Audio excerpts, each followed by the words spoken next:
starts right now. Right now, testimony is underway in a San Antonio couple's trial after a deadly dog attack. Well, at this hour, the victim's widow, this is Janie Najera, on the stand. We are live streaming the proceedings on KSAT.com and KSAT Plus right now. So you can take a listen now. And coming up tonight at 5 and 6, our Erica Hernandez will have a breakdown of everything that happened today in court. Already more than 5 neighbors have talked about never being able to leave their yard because the couple's dogs were always aggressive and had attacked before the attack where Ramon Najera was killed. And coming up tonight on the Night Beat, a KSAT exclusive with Ramon Najera's widow. She'll talk about the day her husband of 45 years was attacked and the way her life was shattered. Janie Najera sits down with Steve Spriester to talk about her hero husband and how she was saying prayers as the entire violent ordeal played out. It's tonight on the Night Beat. That's right after the debate here on KSAT 12. And let's look out there with live cam this afternoon, a nice 86 degrees, another nice morning. But Sarah, I hear those cooler mornings are going to go away. No. Oh, yeah, temporarily. I mean, we still have all of fall and winter to look forward to, but we're about to see things get a little bit warmer as we head into the rest of the week. I want to start, though, with a look at the rest of your day. It is warm and pleasant outside. Temperatures are in the 80s. It's going to be 90, though, by 2 p.m. And then in the afternoon today, 92 for the high. And not as pleasant tonight, but still okay, with temperatures dipping down into the 70s by midnight. Humidity is on the rise. That's the big story. But I do want to mention that we do have a shot at another beautiful sunset tonight. Last night, a gorgeous sunset. This picture sent in through KSAT Connect of a beautiful sunset there out near Elmendorf. And the reason why we have a shot at some pretty nice sunsets is all because of Tropical Storm Francine, which you can clearly see here on the satellite imagery. It's sending in some cloud cover. So as the sun sets in the west, it's going to allow for beautiful, beautiful sunsets. So make sure to send in your pictures to KSAT Connect. I'll be back to talk more about Francine, its impacts on the Texas coast, and when it will make landfall in Louisiana coming up in just a bit. Courtney, Steph. All right, thanks, Sarah. See you soon. An hours-long standoff after a chase on the city's north side is now over. That's according to San Antonio police. Police say they were trying to serve a felony warrant for drugs. After finding the suspect, the man took off in his car. Eventually, he did come to a stop not far from Blanco Road in Edison High, where that standoff happened. The man was held up in his vehicle for hours before police could finally take him into custody. Well, a proposed baseball stadium that is stirring up controversy. Plans for the new ballpark for the San Antonio Missions along San Pedro Creek depend on redeveloping the land where the low-cost soap factory apartments sit right now. And some neighbors are making their voices heard. Our Garrett Berringer spoke with City Manager Eric Walsh, and he said the vote will stay on Thursday's agenda, so there will be some kind of decision later this week. Turning to politics, happening tonight, Kamala Harris and Donald Trump will face off in their first presidential debate. The debate is being moderated by ABC anchors Lindsay Davis and David Muir and is scheduled to last 90 minutes. Like the CNN debate between Trump and Biden in June, candidates' microphones will be turned on when it's their turn to speak and muted otherwise. We'll have more about what you can expect during the debate coming up in the next half hour. And KSAT will carry the presidential debate live. You can also watch it on our website or KSAT Plus on your TV. And if you can join us in person, we will be hosting a debate night watch party over at the Friendly Spot Ice House on South Alamo Street in Southtown. That watch party will be from 7 to 10, the same time as the debate. Well, a 5-figure down payment for a pool project that never got started, and a group of men breaking into a home after finding the owner's address online. Those are just 2 of the many complaints uncovered in law enforcement records from San Antonio residents who used the website Angie to try and hire professionals. After a woman on the west side hired a house cleaner recommended by Angie, the worker showed up late, then left, quote, in haste with a very nervous look about her. The victim returned home to find some of her jewelry had been stolen. The suspect was later arrested in order to pay restitution, the victim told KSAT, for items that were not recovered by San Antonio police. This is the world we're creating. Introducing Angie. In these promotional videos, Angie claims to match consumers with top-rated expert pros, allowing potential customers to get quotes on projects or connect with contractors by following just a few prompts. But a closer look at the site's frequently asked questions reveals that background checks are only performed on a company's owner or principal, not its employees. And as for whether a contractor is licensed, bonded, and insured, turns out that information is self-reported. Angie instead encouraging its customers to verify on their own whether someone they could potentially hire is actually licensed to do the work. As a consumer, you think you have an extra layer of protection because it's not someone that came door to door or I just happened upon them. Yeah, you would think that there is. San Antonio Police Detective Ronald Rocha said it's best to do your own vetting, get a formal contract before ever handing over funds for work. And even when it's in writing, ask yourself, do I feel comfortable giving this guy a down payment? Well, tonight on the Night Beat, what Angie does when troubled service pros on their site are brought to their attention. You can read more about the story right now on our website, KSAT.com. Also coming up, a young man experiencing homelessness shows us the power art can have. He showed me how people can affect change and that it's possible. Well, training your pets can be a tricky task already. Now imagine having to train a dog to help fight crime. Now, police are getting some help from a local nonprofit to make it all happen, but they cannot do it alone. How you can help.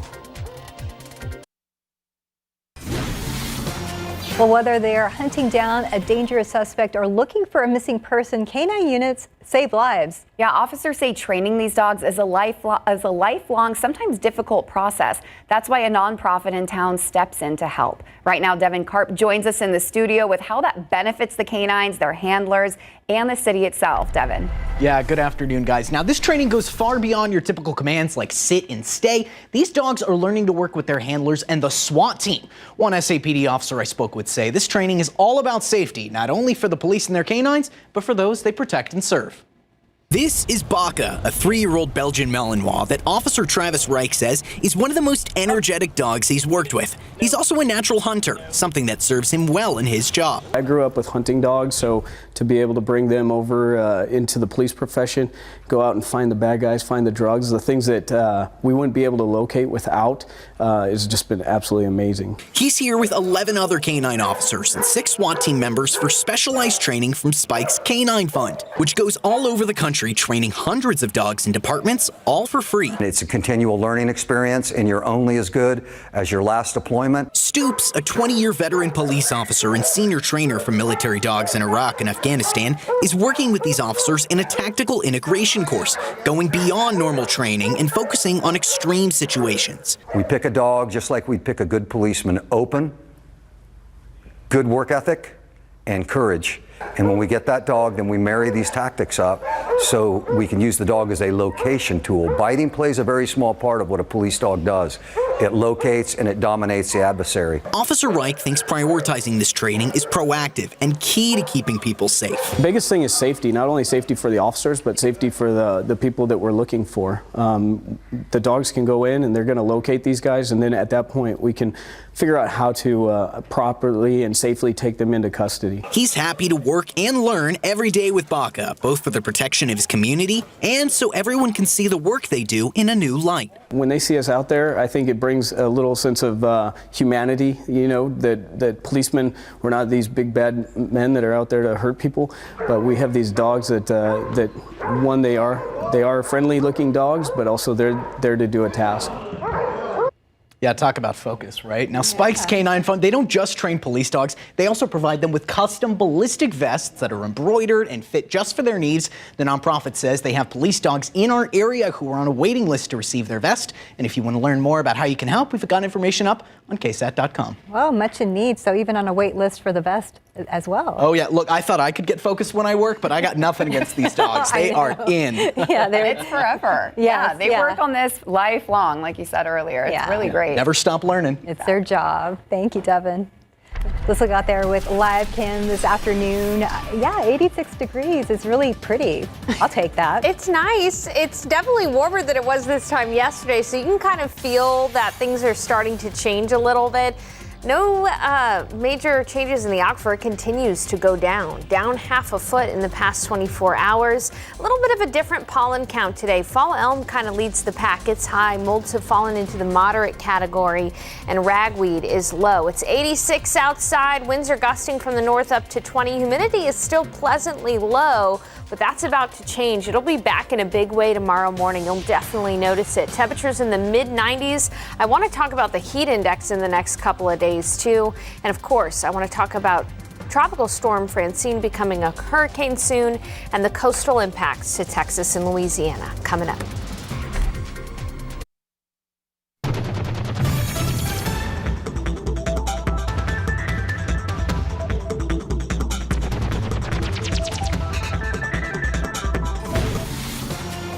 Welcome back. So I was outside shooting a story today, and we got there right in time for the humidity to be lower. The sun was out, and then towards the end, as I was coming back for the noon, it started to get a little hot. I was like starting to sweat. It was perfect timing. You can kind of feel that humidity is starting to rise. Yeah, that's exactly the case, and it's going to be with us until we get our next front, and I don't really see our next front in the forecast anytime soon. I know. Yeah, exactly. Fall's over for a bit. Hey, I want to show you, though, that we do still have some dry air overhead. Anywhere you see this orange color on the water vapor satellite, that is some really dry air. A really cool picture this afternoon of the dry air through Texas, although you can see it's thinning out and being pushed a little bit more to the north. And then you can really clearly see, too, Francine. A lot of moisture there from Francine, and there's the clear center of Francine right there. Currently still a tropical storm, but it is about to reach hurricane status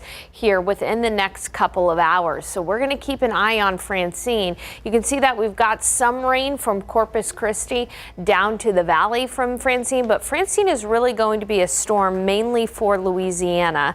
And I want to show you the forecast for Francine. Expected to become a hurricane in the next couple of hours, and then it's going to move northeast and make landfall somewhere along middle Louisiana by tomorrow night. But most of Louisiana will start to feel the effects of Francine as early as tomorrow morning. And I want to mention too that Francine is taking a little bit more of an eastern track. So if you have friends and family in the New Orleans area, this is really a storm that they need to be paying attention to. Francine will eventually move north, pretty much hugging the Mississippi River before dissipating into a tropical depression and then a post-tropical low by Thursday, Friday, and Saturday. Now, one thing I want to talk about is even though Francine is going to be making landfall across areas in Louisiana, there still could be some coastal impacts to parts of Texas, mainly in the form of high surf and 1 to 2 foot surge. Now, that's not enough to cause any major issues, but it's definitely not great if you're planning on spending some time in the coast in the coming next 2 days. So keep that in mind. Again, the main issue with Francine and storm surge will be from areas from New Iberia to Homa and areas in central Louisiana. Even areas in Lake Pontchartrain could see some surf and some surge up to about 6 feet, but some areas along that middle Louisiana coast could see up to 9 feet plus of surge, not to mention the rainfall too. Areas across Louisiana seeing some 12 plus inches of rain, maybe up to a foot of rain in some areas, with Louisiana seeing about 5 inches of rainfall. You can see that along the Texas coast, it's pretty much going to be very minimal. Maybe for the Houston area, about half an inch of rain, Galveston area, about half an inch of rainfall. So this is really a Louisiana storm, but it's a stark reminder that today is an important day. September 10th is the peak of Atlantic hurricane season. So we're right at the peak of Atlantic hurricane season. Atlantic hurricane season comes to an end usually at the end of November, but it is something we're going to keep in mind and keep an eye on, because even this late into September and October, storms can form in the Gulf. Outside right now, it's 86 in San Antonio, 88 in New Braunfels, and 84 in Del Rio. For the rest of the day, expect a high temperature of 92 and a mild evening with temperatures falling into the 70s by midnight. So humidity has been pleasantly low, but by tomorrow it's going to be muggy once again, and you can see the mugginess is going to stick with us all week long, and that means heat index is back. Temperatures rising, especially by Friday, into the upper 90s, feeling like 101. So Friday night football, woo, it's going to be hot for those Friday night lights. And as we take a look at that forecast, again, a small chance for rain on Sunday and Monday of this upcoming next week, but that's it for our rain chances. Now, even though a heat index of 100 is a bit of a headache, coming up, I'm going to show you just how much better this year has been than last year. So you're going to want to stick around for that. It has been. Yeah, Fake fall. Yeah. Fake fall makes me so sad. So sad. Well, but at least we had some fall. all right. And silver lining Sarah. So Yeah. comparing to okay. I'm Yeah. silver lining. I came up with that just now. I like that. I did not plan that. Why not? That's your new nickname. Thank you. Thank you, Sarah. Well, coming up, a local man shows us the possibilities that a blank canvas can hold. How has art helped him get through a really tough time?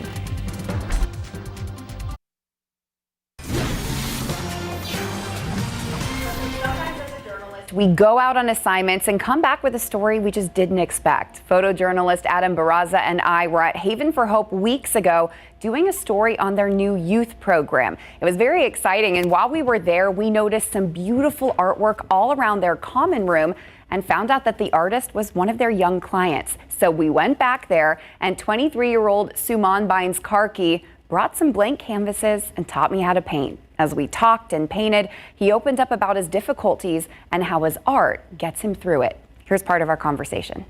Okay, so just show me what we would do. Okay, so for the cloud scenery, I think it would be good to give, I want to start off by giving you the right kind of brushes. Okay, how did you learn how to do this? Well, I started when I was relatively young. It's been a real way of just helping me out. Yeah, like mental health and calming. Definitely. I generally start off with an outline. So I'm gonna mix this together? Yeah. I know you've moved around a little bit. Before I was at Haven, I was living with my mother and father. Okay, and so what led you to come here? There was a little bit of a disagreement with regard to my independence as an adult. And so you just wanted something more stable for yourself? Yeah, I needed to be in a position where I could provide for myself as an adult. When I made it to the youth program, I was really particularly happy. They're helping with housing. Is that one of your goals? That was a major goal of mine.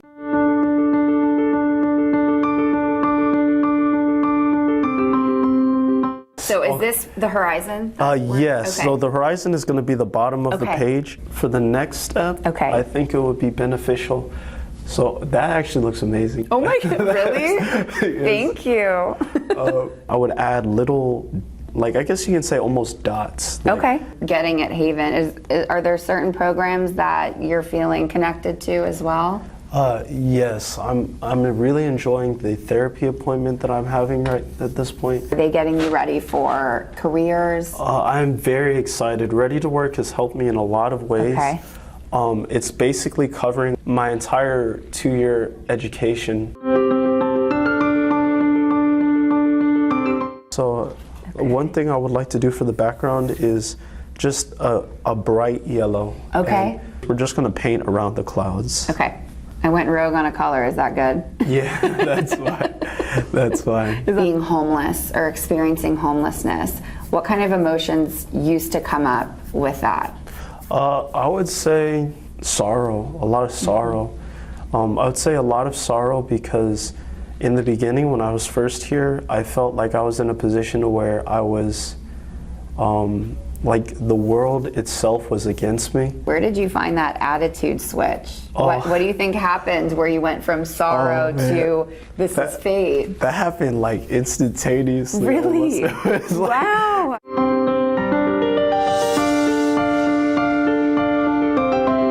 One thing I gathered from the Bible essentially was that a bad thing does not have to be a bad thing if you do the right thing, essentially. So this is a self-portrait. Yes. You can tell. That means you did a good job because we knew it was you. Thank you. Thank you. So, self-portraits are really interesting. Sometimes people kind of avoid that, kind of looking inward. What did it feel like painting yourself, especially in the situation you're in? I was surprised because it looked really, like I was really happy.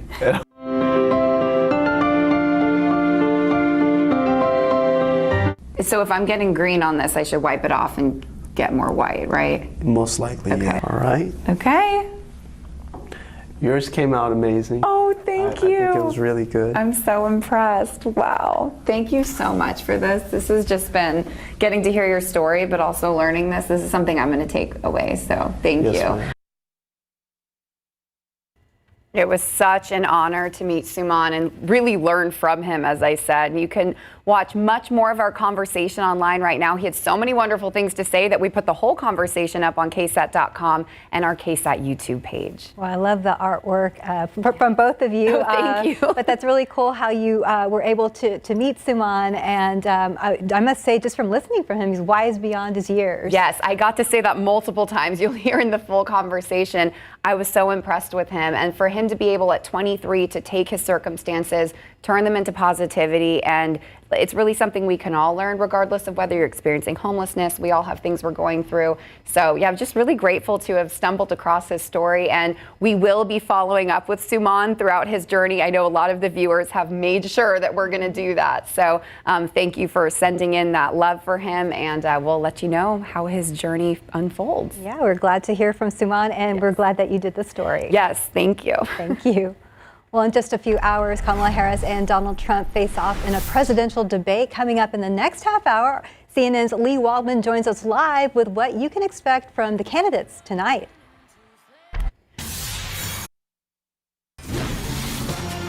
Well, presidential debates usually don't decide elections, but in a race this close, tonight's matchup could play a critical role in determining who voters choose in November. Vice President Kamala Harris and former President Donald Trump will be facing off in Philadelphia in the first and potentially only debate before voters head to the polls. Right. CNN's Lee Waldman, of course, you recognize her, but we used to have her here at KSAT. She joins us live now.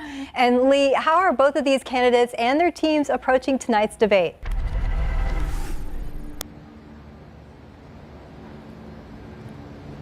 Stephanie, Courtney, here in Philadelphia, the stage is set. Vice President Kamala Harris and former President Donald Trump are just hours away from their first ever high stakes meeting in front of a national audience. Both sides are hoping to use tonight's debate to sway some of those key undecided voters.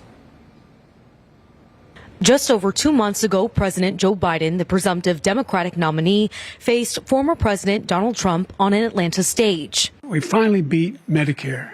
24 days later, Biden announced his exit, vaulting Kamala Harris to the top of the ticket with a burst of momentum. But now polls show a tightening race. It was inevitable that her rise would run out of steam. We live in a deeply polarized country where partisan identity is critical. The Harris campaign coming out swinging with a new ad Tuesday designed to grab the attention of both voters and her opponent. This weird obsession with crowd sizes. As the vice president says she's prepared to face an onslaught of lies and personal attacks from Trump on the debate stage. He plays from this really old and tired playbook, right? Where there's no floor for him in terms of how low he will go. But the Trump campaign expects the former president will stay on message. He has to focus on what he has focused on primarily throughout the whole campaign trail, talking about bringing down inflation, talking about securing that southern border, and making sure that he holds Kamala's feet to the fire for 50 days.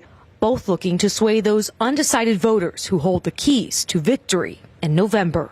I just have to watch the debates and see, and I don't know if I'll really know until it's time to actually vote. In a spin room tonight, we know that there will be support for both of these candidates on the Harris team. She'll have former Trump officials who are backing her, as well as a handful of governors on the Trump side of things. His running mate, J.D. Vance, will be joined by Republicans, as well as members of the Trump family. Courtney, Stephanie, back to you. Hi, Lee. Good to see you, by the way. Well, can you take us through the structure of tonight's debate?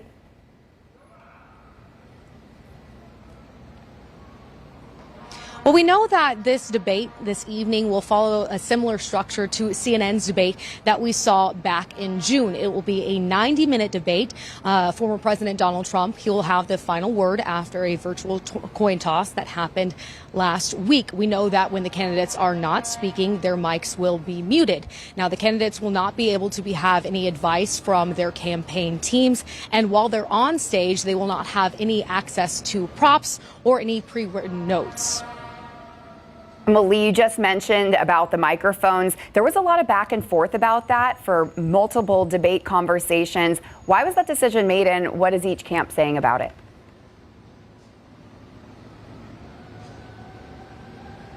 Well, Courtney, you mentioned that was something that went back and forth throughout this entire cycle and the weeks since Harris became the official Democratic nominee. And it was something that both sides of these campaigns agreed to. Now, when the campaign from the Harris side agreed to this, they sent a letter to the ABC team that's hosting this debate tonight. And in that letter, they said, quote, Vice President Harris, a former prosecutor, will be fundamentally disadvantaged by this format, which will serve to shield Donald Trump from direct exchanges with the vice president. We suspect this is the primary reason for his campaign's insistence on muted microphones, unquote. Now, when the former president, however, was asked about his preference on muted microphones, the former President Trump, he suggested that he was fine either way. All right, CNN's Lee Waldman, thank you for joining us this afternoon. Good to see you. So good to see her on our air again. Very proud of our Lee.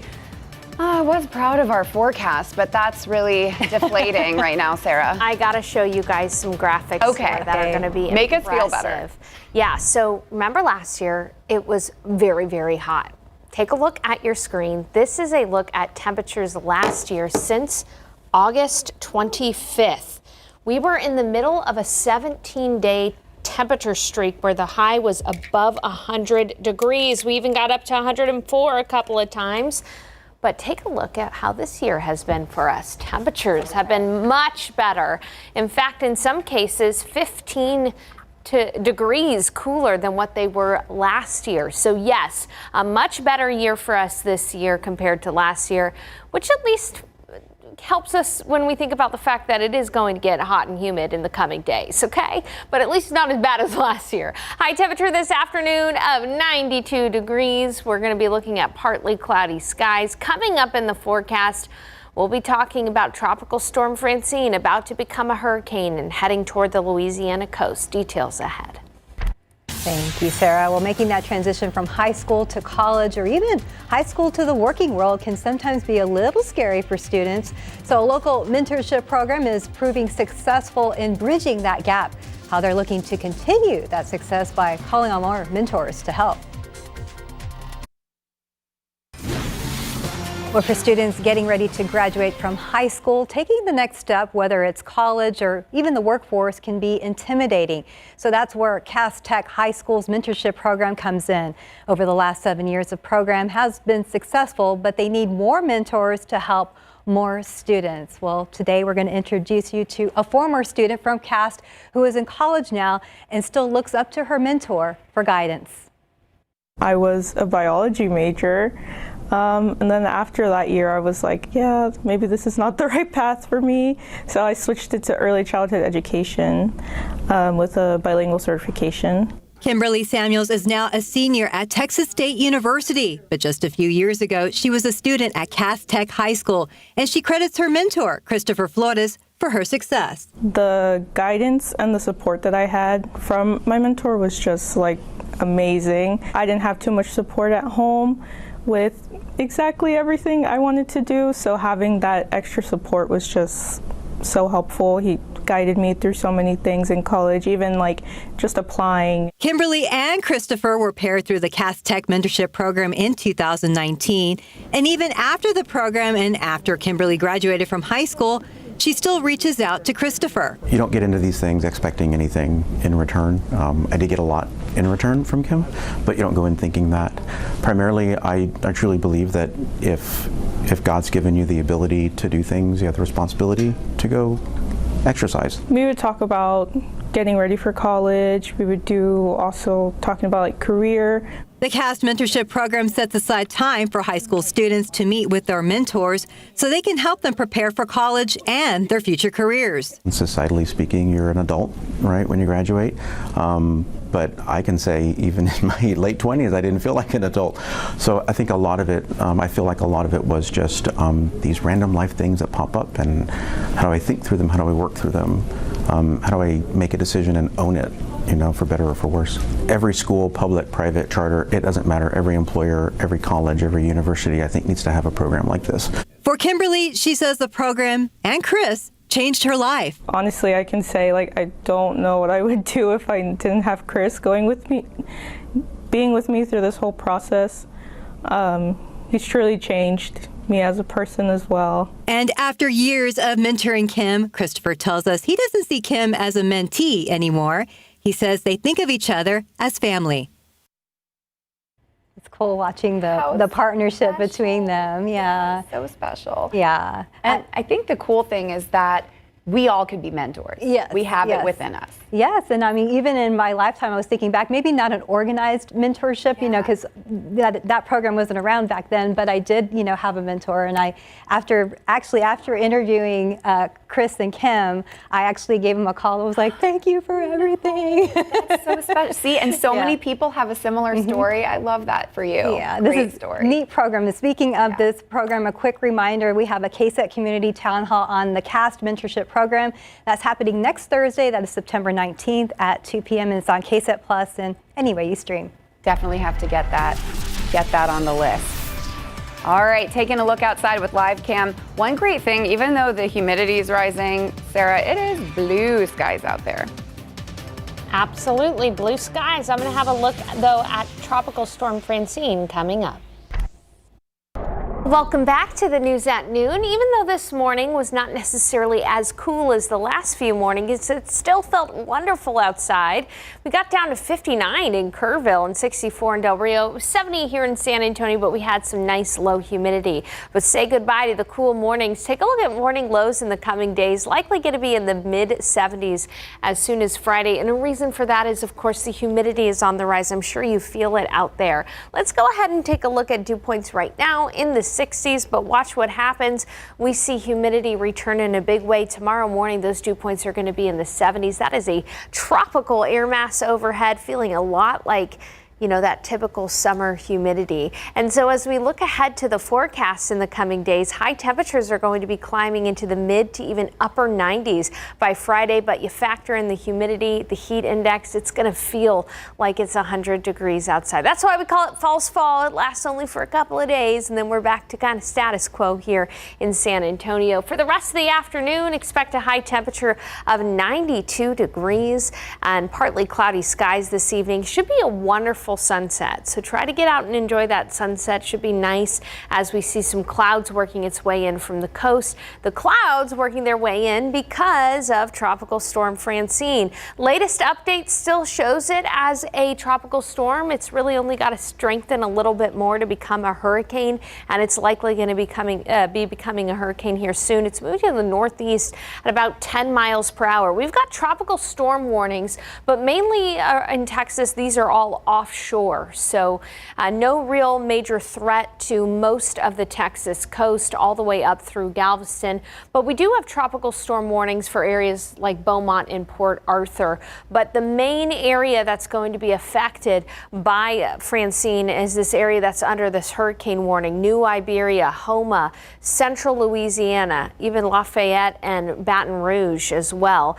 Tropical storm warning in effect for New Orleans. New Orleans is expected to see some effects from from Francine. Let me take you through the path here. Forecast to become a hurricane in the next couple of hours, and then Francine will be making landfall likely on Wednesday afternoon or Wednesday early evening in the Louisiana coast. You can see though that New Orleans is going to be on the west side, east side of this storm. East sides of the tropical storms tend to be the ones that experience the most intense surge, the most intense wind gusts, and even in this case, the most intense rains as well. So a storm system that will eventually dissipate over the Mississippi by Thursday and Friday, but still it's something we're going to be paying attention to for our friends in the Louisiana coast. That's where most of the rain is going to be, anywhere from 7 to 12 inches of rainfall along the Louisiana coast. New Orleans about 5 to 7 inches of rain.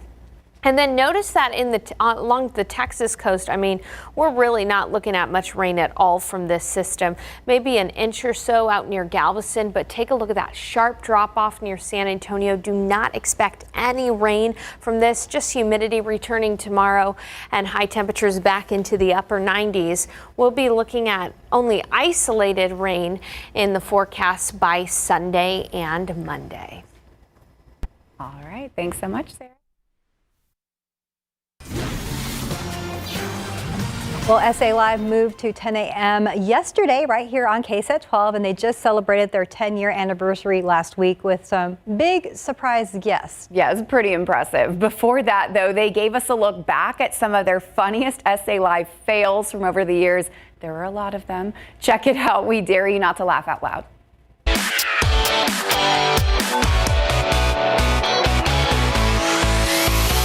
All right, probably not let me try that again. You're probably not expecting to see me, Leslie Mouton, and David Sears here back in the KSAT newsroom studio, but we're here because we're having technical difficulties at the Buckhorn.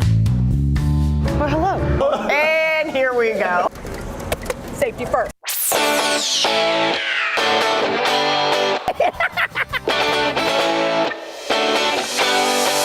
I know what you've been waiting for. Come with me and I'll take you on board. You take these golden cookies! I've got this party to attend. Come along, be crazy, rock, rock till the end. Y'all are like really good at this. L-I-V-E. Yeah. Live today, P-A-R-T. Party, run and play. Welcome.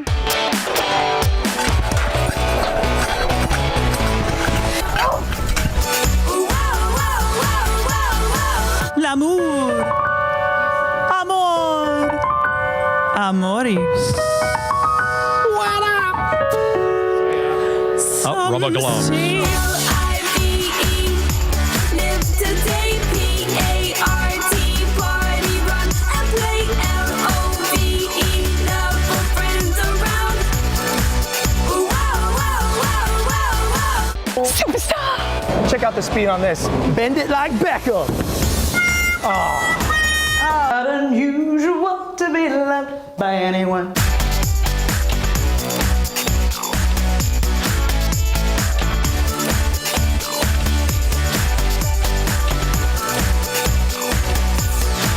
No, Darlene, help her out there. What is she doing? Wait, I thought it was going to say Queasy board. Criminals and really bad folks. Am I doing this all by myself? Oh, look at something. Part of the show. Part of the show. Watch out, watch out.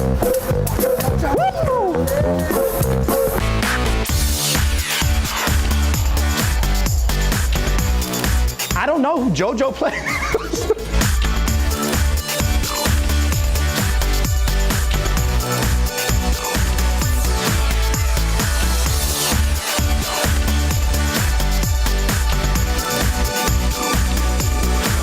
Darlene, I love it when you're getting crazy about the spirits. You just like, oh, let's go, come on. Oh, look, this is my slice. Yes, Can I get it? Just put it on my plate over here. I don't think I have a big enough plate. Hold that end for me, somebody. There we go.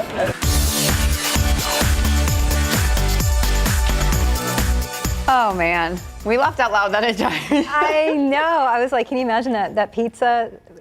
Okay, no matter how hungry you are. A little much. A little much. It was the yeah. basketball shots for me. Mike just couldn't get it, could he? I think he did. So initially, Eventually? yeah. So it's a funny thing. It's like when initially I saw like the one that he made, I was like, oh, he did such a great job. He was like, well, they weren't all that I missed way. 700 before that. Mike, I hope you're watching. Yes. Good try. Good try, for sure. All right, another reminder, SA Live is now in its new time slot, which is 10 a.m. on weekdays after GMSA at 9. But you can always get SA Live content on demand. Just go to our website or download the KSAT Plus app. Well, the big story is those nice, cool mornings. They're kind of gone because we've got high humidity working its way back in the forecast. 96 is what it's going to feel like tomorrow, even though it's only going to be 92 degrees. And then by Friday, 97, but feeling like 101 out there. I'm thinking about all those kids that are getting ready for sports Friday afternoon and Friday evening. It's going to be pretty hot for them because the humidity returns. And then as far as rain goes, guys, there's really not too much hope for rain in San Antonio. Only a small chance on Sunday and Monday for an isolated shower or storm. Here's the reason you don't put sweaters out on fake fall. People are trying to wear their sweaters in the morning. It's not time for that yet. I know, we just got too excited. I actually had a sweater out, but I decided not to wear it. Thanks Have a so good much day. for watching.